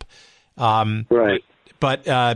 But that said, though, that the Birmingham Americans, right, who they were going to face, right, one of the top teams in the league and obviously best franchises, were themselves no true paradigm, right? Because my understanding is that as the World Bowl, the lead up to it, right, it was almost like the battle of the unpaid teams, right? The Blazers hadn't been paid for, 12, 13 weeks, but the Americans had been floundering too. I think some of their players had been paid for 4 or 5 weeks going into that game. Yep, you are absolutely right. I mean, it wasn't a case of, who had the worst, they were sentimental favorites because they had, the Blazers were sentimental favorites because of the greater deprivation, but Birmingham, had just as many problems, and theirs pretty much went back to those future contracts. They had signed so many of those over the course of the season, and they were paying out these exorbitant bonuses that the actual players themselves that were playing and some of the bills they had to pay weren't getting paid because they had to try to prop up this, and pay all these bonuses. So, yeah, they were not paid for the last 5 weeks of the season. They actually went on strike the week before the World Bowl and said, we're not going to play. They got them to play because they promised them World Bowl rings if they won. So they, and some of them, I think it took about 30 years for some of them to finally get their rings, but that's what they promised them because they went on strike. They were not going to do it. They weren't going to play. So they were just as bad off in some respects as the Blazers, and even though their attendance started out very well early in the summer, because of the fact that you had Alabama football and the fall in it, their crowds actually went down as the season went on. So they, again, because of the fact their attendance was going down, they're paying all these exorbitant funds to to these players they'd signed to future contracts, it really hurt their team. Going back to what I said earlier, at the time, the future contract signings looked great, made good headlines, made good publicity, but in the end, it really bit them in the butt because now they have to pay these guys these bonuses they had promised them, and they can't, and it really hurt the team, and it even hurt, like you said, a team that was as successful as Birmingham was. Yeah, and we've talked about this in other episodes, right? The IRS agents basically standing and sitting on the sidelines as this game plays out because the Americans were in arrears in taxes, and the league not only wanted to, or the IRS, wanted to not only ensure that the crowd and the tickets were being sold properly, but also perhaps what ultimately happened was repossession of actual items and assets of the team after the game in an attempt to collect what had been past owed to them.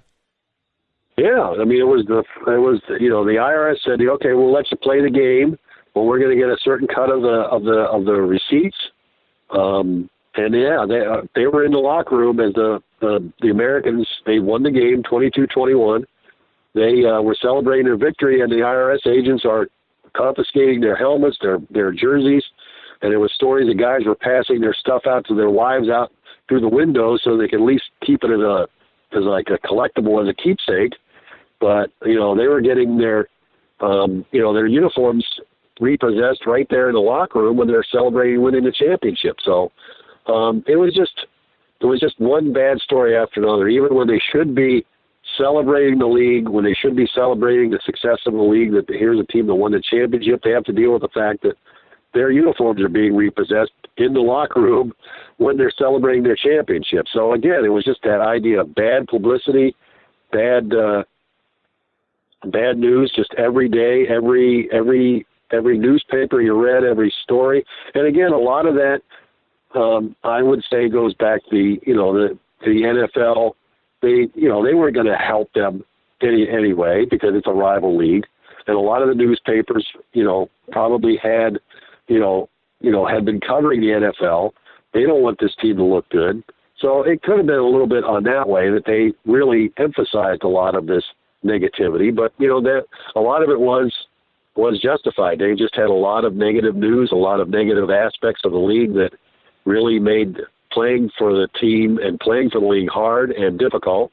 And again, that's what makes this story so great, is how Florida had overcome all these problems and overcome all these difficulties over the course of the season, and still almost won the championship, even though they were pretty much broke by the time that game was being played. I'd love to see the entire version of that game. The clip that's sort of circulating out there on YouTube is only a part of the game because so a couple of different quick things. One, I mean, Birmingham rushed to a 22-0 lead early on, and it even seems like the game and a ferocious comeback by the Blazers to get it to 22-21, including a 76-yard punt return for a touchdown, sort of as the game is sort of nearing its end, but not without controversy. And by the way, this was the game, by the way, where that $1.5 million check by Bob Prentice was shown during halftime of the broadcast, right? So clearly it seems like the team is got some level of encouragement, not only to play the game for its own,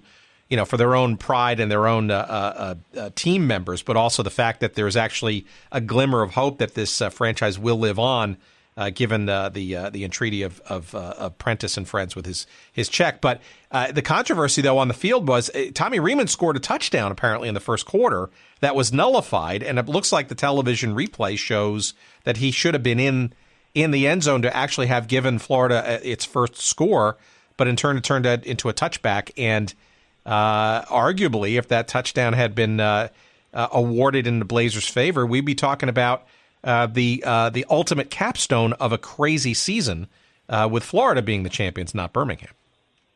Oh yeah, I mean, I think that really changed the, at least for the first half anyway, changed the momentum because the Blazers took the opening. They got their first.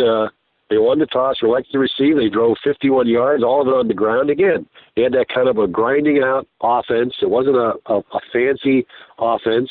Jim Strong, Tommy Reamon are hammering away at the Americans' defense. Reamon ripped off one run of 24 yards. You got to the 5. Reamon started around the right end and dove for the end zone. And like you said, it looked like he had crossed the goal line, broken the plane, as they say, and before he fumbled the ball. But they called it a touchback. The ball went through it. Tommy Reamon said as he crossed the goal line, he was hit. He fell, the ball dropped to the ground and rolled out of the end zone. So the television replay, like you said, confirmed that he had scored, but the officials ordered a touchback. So again, that changed the complexion of at least the first half where they fell behind, because I think that, they changed the momentum. They had that momentum. If they had scored that touchdown, like you said, it could have been a whole different ball game. It could have been a ball game where the Blazers were, get that early lead, take the crowd out of the game, and who knows where it would have went. Then, like you said, it could have been a even more inspirational and amazing story than if they'd have won the game, especially on the road in Birmingham. But, it was just not to be. It was again, and, against that us against them kind of a mentality that, it seemed like everybody was against them. The whole world seemed to be against them. It's just us. But, Birmingham was a very good team. Did get that 22-0 lead. The Blazers, again, they had Bob Davis back. He was back from the injury. They came back and scored 21 points toward the end of I think all of them in the last quarter. Davis hadn't even completed a pass until the first play of the last quarter. And then he, like you said, they had that 76-yard punt return by Rod Foster, who took it on his own 24 and went all the way. And that brought them within 1 point. The difference in the game was that the Americans scored an action point, which was the extra point they used in the WFL. You couldn't kick it. You had to either run or pass for it. And the Blazers couldn't convert on any of their action points. That was really the difference in the game, was just that action point. But if they had that touchdown stand up at the beginning of the game, like you said, who knows? It could have been a completely different story, even more inspirational and more amazing that they would have won the championship after everything that happened to them. All right, so let's finally talk about the aftermath then. After this game, in the weeks after, what happens to the magic check of Bob Prentice? What happens to the team? Give us a sense of sort of where it winds up. And I guess I'll give you a little hint here, or a little setup, that there was a great quote, I think it was in your book as well, that Billy Hobbs is one of the linebackers for the Blazers. In his frustration at the game's end, he's basically just lamenting how bad the call was of that denied Tommy Reamon touchdown. He's quoted as saying, "You don't just blow calls like that. The officiating is the worst part of the WFL. The officials are even worse than not getting paid." So the emotion, credit to the team, credit to Jack Pardee, credit to players like Hobbs and Reamon and Bob, all the others, right? Who stuck through all of this this craziness, and frankly would probably drive many people away far sooner than these guys sort of hung around for. But what happens sort of in the near term, right after the game, as well as in the days that followed with this team? Because it's a sad ending to a noble achievement, I guess, that arguably goes forgotten in sports history. Yeah, that was a great quote by Hobbs. That really was. But yeah, right after the game, Davis went back to Orlando. Bob Davis, he, loaned some money to some more of his more destitute teammates so they could at least get home after the game. On December 9th, which is like 4 days after the game, some of the players said they might come back for a second season. This is how dedicated they were, how loyal they were to Jack Pardee to come back. They were even thinking about if they were going to be a team in the second year, they would come back. But the Bob Prentice thing never came about. The money just was not there. That was just again another broken promise for the team. Players are talking about how they lived off their bonuses. UB Bryant said he was owed over $17,000 in salary. They were talking about the check, the $1.5 million check that they finally checked it with the bank, and it bounced like a Super Ball. The TW Limited, the corporation that the check was written against, was a month-old corporation. So who knows what was going on with that. That seemed kind of shady right there, where you've got a TW, limited, a corporation that are supposed to be, solvent, and they're like a month old, and their check bounces that they have, written for the team that they want to help them out. One of the members of the group that they had, the Prentice's group, turned out to be an ex-convict who had been arrested for transporting stolen cars across state lines. On the 13th of December, they met in New York to try to talk about, what they're going to do with the team, seeing if they were going to give it, take it away from Rommie Loudd finally and give it to David Williams, but Williams really didn't want anything to do with it either. There was talk about moving the team to Akron, Ohio. There was talk about moving the team to Oklahoma City. There was all kind of different things going on right after the season, and the first few months after that, it turned out that the crowd was at the World Bowl was exaggerated. They didn't have quite as many as they thought they did. So the IRS didn't get as much money as they thought they would have, because they again, which they had done earlier in the year. And I think what you probably know about is that earlier in the year, some of the teams had, falsified their attendance records. They even did it right up to the World Bowl. So, it was just, again, more bad news. It wound up that the Blazers themselves were finally kind of dissolved, but somehow they wound up being with a guy from San Antonio, Norm Bevan, who bought the rights to the team in March of 1975, and then that team turned out to be the San Antonio Wings that played in 1975. Loudd himself wound up being arrested for trying to sell cocaine. I guess that came about. He was trying to raise money for the team, and I guess in his effort to do that, he was trying to sell cocaine. He wound up doing that with an undercover agent, and he wound up spending some time in jail. So yeah, it was just even if the season was over, it still did not end. It just kept going and kept going, as far as bad news, as the negative news, as things that just continued to make the WFL look like it just wasn't what had been promised to the fans, to the public back in 73, early 74. This was going to be a solvent, an alternative to the NFL, and it really wasn't. It was just something that from the get-go was shady, and remained that day until October 22nd of 75, whenever it finally did this finally fold. So I urge our listeners to listen to our not only our other episodes with Mark, which are help give sort of even fuller flavor of the WFL league wide and some of the other misadventures of some of the specific teams involved as well. But also it's a very sort of interesting kind of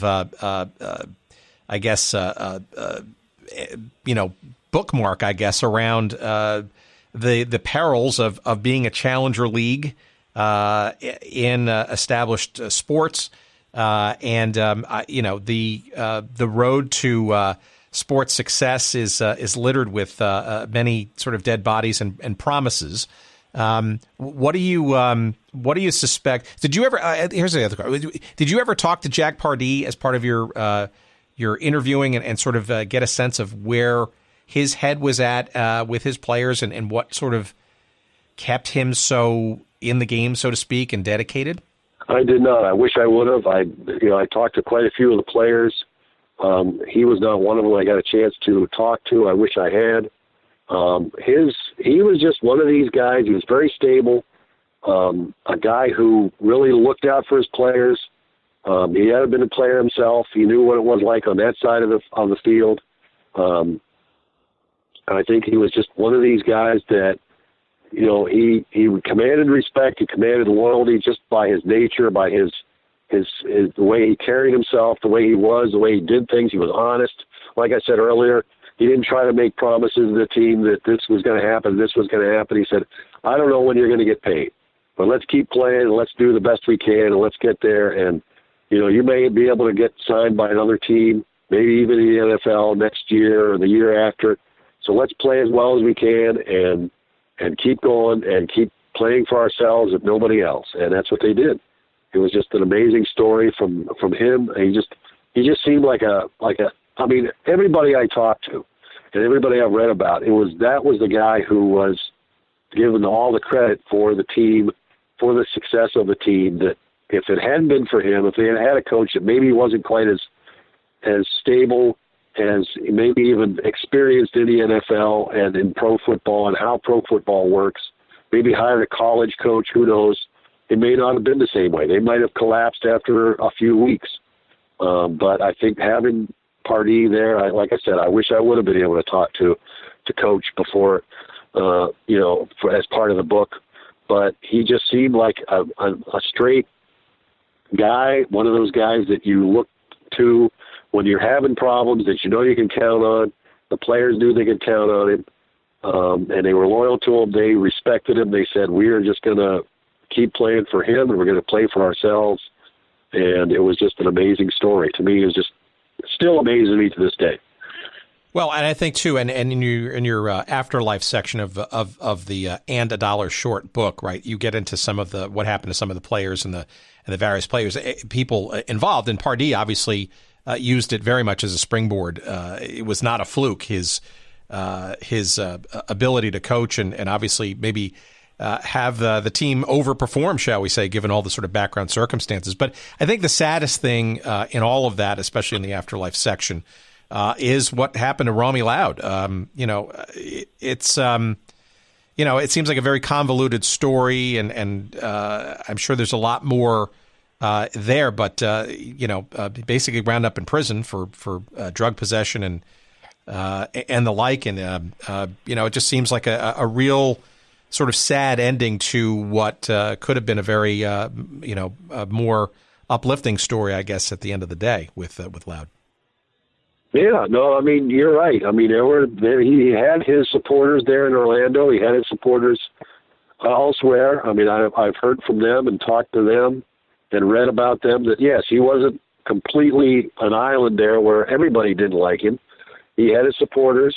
He had people that thought that he didn't get the support he could have gotten from the city, like some other teams do in other leagues, other places that they'll support the team. They'll do what they can to get him there. So yeah, it was a very sad ending for it.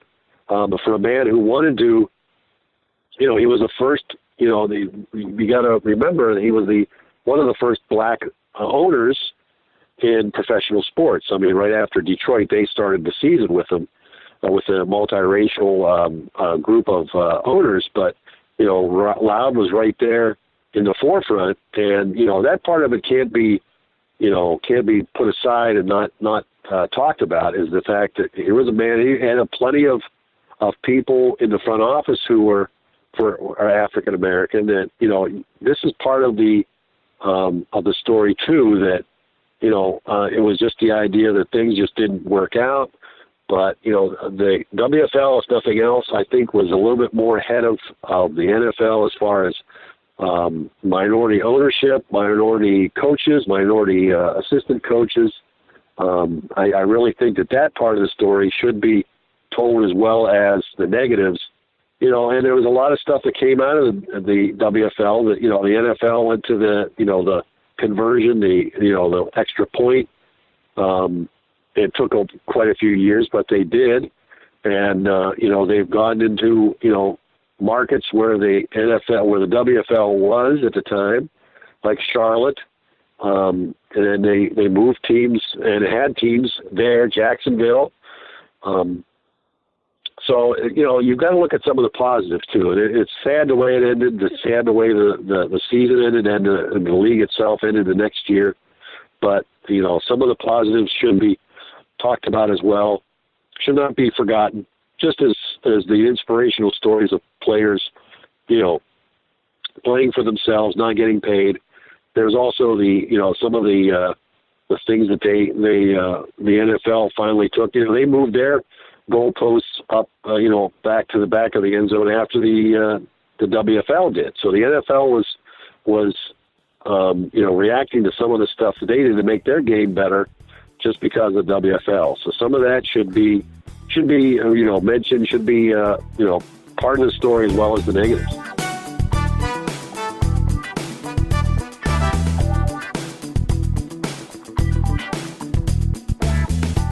Our thanks to Mark Speck. The book is called And a Dollar Short.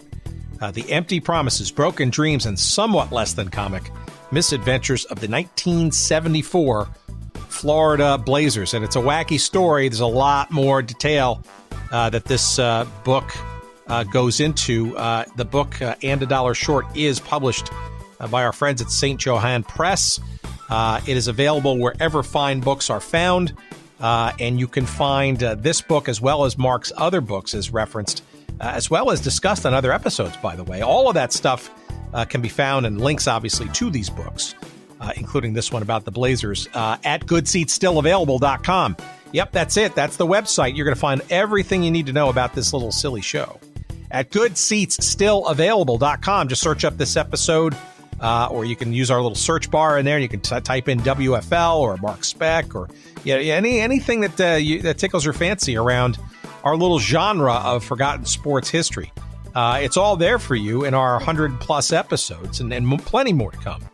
And by all means, you're going to be able to find, all those other things that'll help you keep connected with the show, whether that's our social media feeds in Twitter, for example, that's at Good Seats Still. You'll find us on Instagram at Good Seats Still Available. You will find us on Facebook. You can click the link there on the site to sign up for our weekly email newsletter. You can send us email directly if you'd like through the website or directly at hello@goodseatsstillavailable.com. All those methods work and hopefully keep you enthusiastic and interested. And if you got commentary, you got suggestions, whatever, we'd love to hear it. We appreciate when you do so. We also appreciate you leaving us some ratings and reviews, please. Why don't you? Whether that's iTunes, Apple Podcasts, on Stitcher, on Spotify, wherever you listen, wherever you stream. These episodes are now also available on YouTube. You'll find our episodes there. You can just search them up. You want to leave some commentary there too.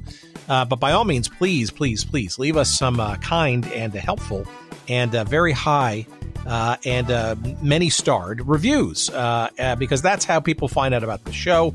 Other people like you who might be interested, who don't know the show exists, and we can't thank you enough for doing that. We also cannot thank our friends at Podfly Productions enough, and in particular, of course, the very good Dr. Jerry Payne, for all his production help and their production help in helping us get our show up and onto the air every week.